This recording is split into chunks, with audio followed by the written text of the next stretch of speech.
Break के बाद एक बार फिर से आपका स्वागत है। आप देख रहे हैं टैक्स गुरु और आपके सवालों का जवाब देने के लिए हमारे साथ हैं जानी मानी टैक्स एक्सपर्ट गौरी चड्ढा। गौरी, अगला सवाल हमारे पास गाजियाबाद से आया है। ये हैं सुदर्शन जी जो फोन लाइन पे जुड़ चुके हैं। सुदर्शन जी नमस्कार। नमस्कार लक्ष्मण जी। नमस्कार गौरी मैम। आपका नाम बहुत अच्छा है सुदर्शन जी, है ना? सिर्फ सुदर्शन लिखते हैं। धन्यवाद। हाँ, बहुत अच्छा नाम है। जी बताएं टैक्स गुरु में कैसे आप आए? जी, मेरा प्रश्न है मैम से कि मेरी कंपनी गुरुग्राम से शिफ्ट हो रही है हैदराबाद। तो वो लोग मुझे वन टाइम एक लमसम रिलोकेशन अलाउंस दे रहे हैं। ठीक है। सो जिसके लिए कि कोई एक्चुअल बिल सबमिट करने का भी कंपल्शन नहीं है मेरे ऊपर। तो मेरे इसी संबंध में दो प्रश्न थे। एक कि क्या इस अलाउंस पर मेरी कोई टैक्स की देनदारी होगी, पहला ये है। और दूसरा ये है कि क्या मैं कोई रिलीफ क्लेम कर सकता हूं अगर टैक्स की देनदारी है, अगर हाँ तो कैसे? ठीक है। ठीक है, तो देखिए आपको वो लोग रीलोकेशन के लिए कुछ जो आप एक्सपेंसेस इनकर करेंगे उसकी एक तरह से रीइंबर्समेंट दे रहे हैं। तो अगर तो ये रीइंबर्समेंट की नेचर में है, अब रीइंबर्समेंट का मतलब क्या है कि आपने सपोज कीजिए कोई खर्चा किया और आपकी कंपनी ने उसको पे कर दिया, तो आप इसको रीइंबर्समेंट की नेचर में ही लीजिए। आप जो खर्चा कर रहे हैं, सपोज करिए आपने 1 लाख रुपए का खर्चा किया और आपकी कंपनी आपको 1 लाख रुपए दे रही है, तो आपको इस पे कोई टैक्स नहीं देना, ये आपकी रीइंबर्समेंट हो जाएगी। लेकिन कंपनी ने आपको दे दिए 2 लाख रुपए और आपने खर्च किए सिर्फ 1 लाख, तो आपको जो बैलेंस 1 लाख है उसके ऊपर टैक्स देना होगा।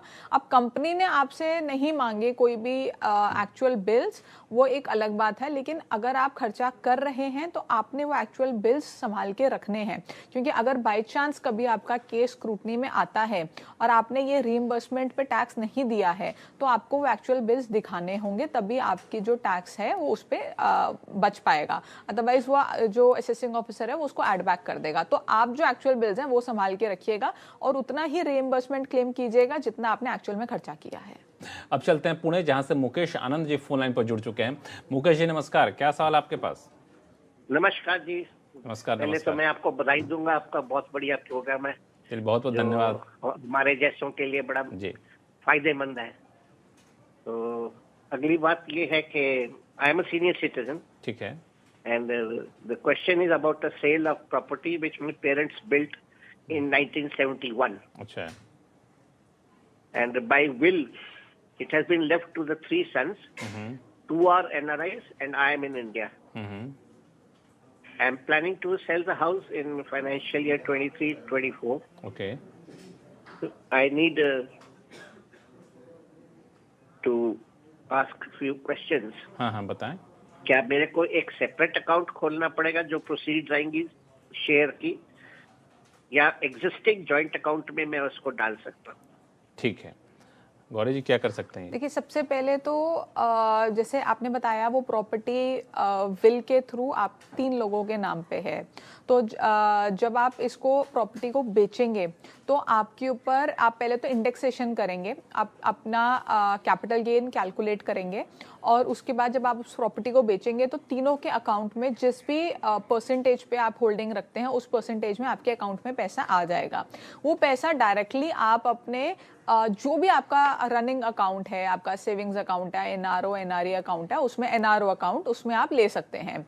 अब जब आप इस पैसे को सपोज कीजिए आप इसको री इन्वेस्ट करना चाहते हैं, यानी कि आप एक टैक्स बचाने के लिए, जो आपको कैपिटल गेन हुआ है उसको बचाने के लिए आप एक रेजिडेंशियल प्रॉपर्टी खरीदना चाहते हैं, रेजिडेंशियल प्रॉपर्टी से आप टैक्स बचाना चाहते हैं और उसमें अभी समय लग रहा है, यानी कि रिटर्न फाइलिंग से पहले पहले आप उसको नहीं कर पा रहे हैं, तो आप उस पैसे को अपने जो अकाउंट में आपने पैसा लिया है उसमें नहीं रख सकते। उसके लिए आपको एक सेपरेट अकाउंट खुलवाना होगा जिसको हम कैपिटल गेन स्कीम बोलते हैं, जो ज़्यादातर बैंक्स में आप जाएंगे, पता करेंगे, वो आपको ये अकाउंट खोल के दे देंगे और इस पैसे को उस अकाउंट में ट्रांसफ़र कर देंगे।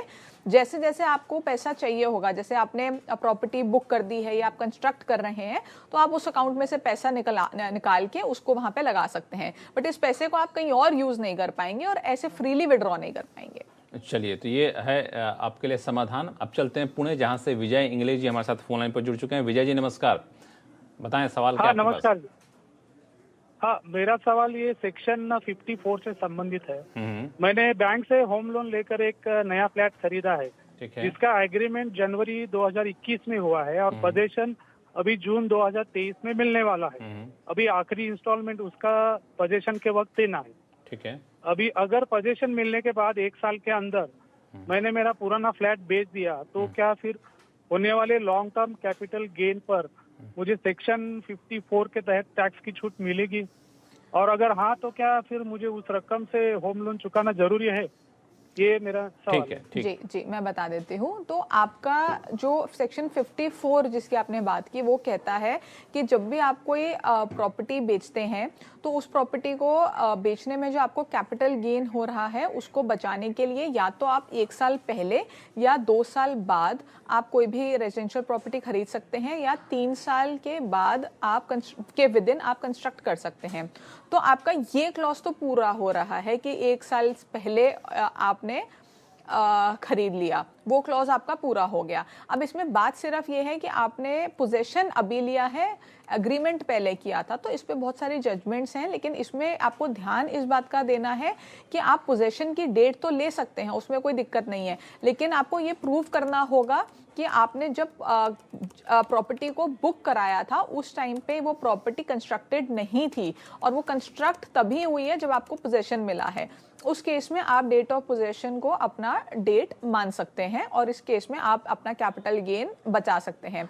इसके अलावा जो आपने बोला कि आपको उस पैसे को इन्वेस्ट करना है, तो देखिए आपने पहले से भी कुछ पैसा अगर उसमें लगाया है तो कोई दिक्कत नहीं है। आपको सिर्फ इस बात का ध्यान देना है कि सेक्शन 54 जो कहता है जो कैपिटल गेन का अमाउंट है, पूरी प्रोसीड नहीं, जो आपकी कैपिटल गेन का अमाउंट है वो इन्वेस्टेड होना चाहिए। अगर वो इन्वेस्ट हो गया है तो इस पैसे को जरूरी नहीं कि आपको उसमें इन्वेस्ट करना है, कोई दिक्कत नहीं है अगर पहले से आप कर चुके हैं तो। चलिए, तो फिलहाल वक्त है छोटे से ब्रेक का। ब्रेक के बाद बताएंगे कि अगर इस महीने आपकी सैलरी कट कर आती है टैक्स की वजह से, तो उसको वापस पाने का क्या है तरीका, बताएंगे छोटे से ब्रेक के बाद।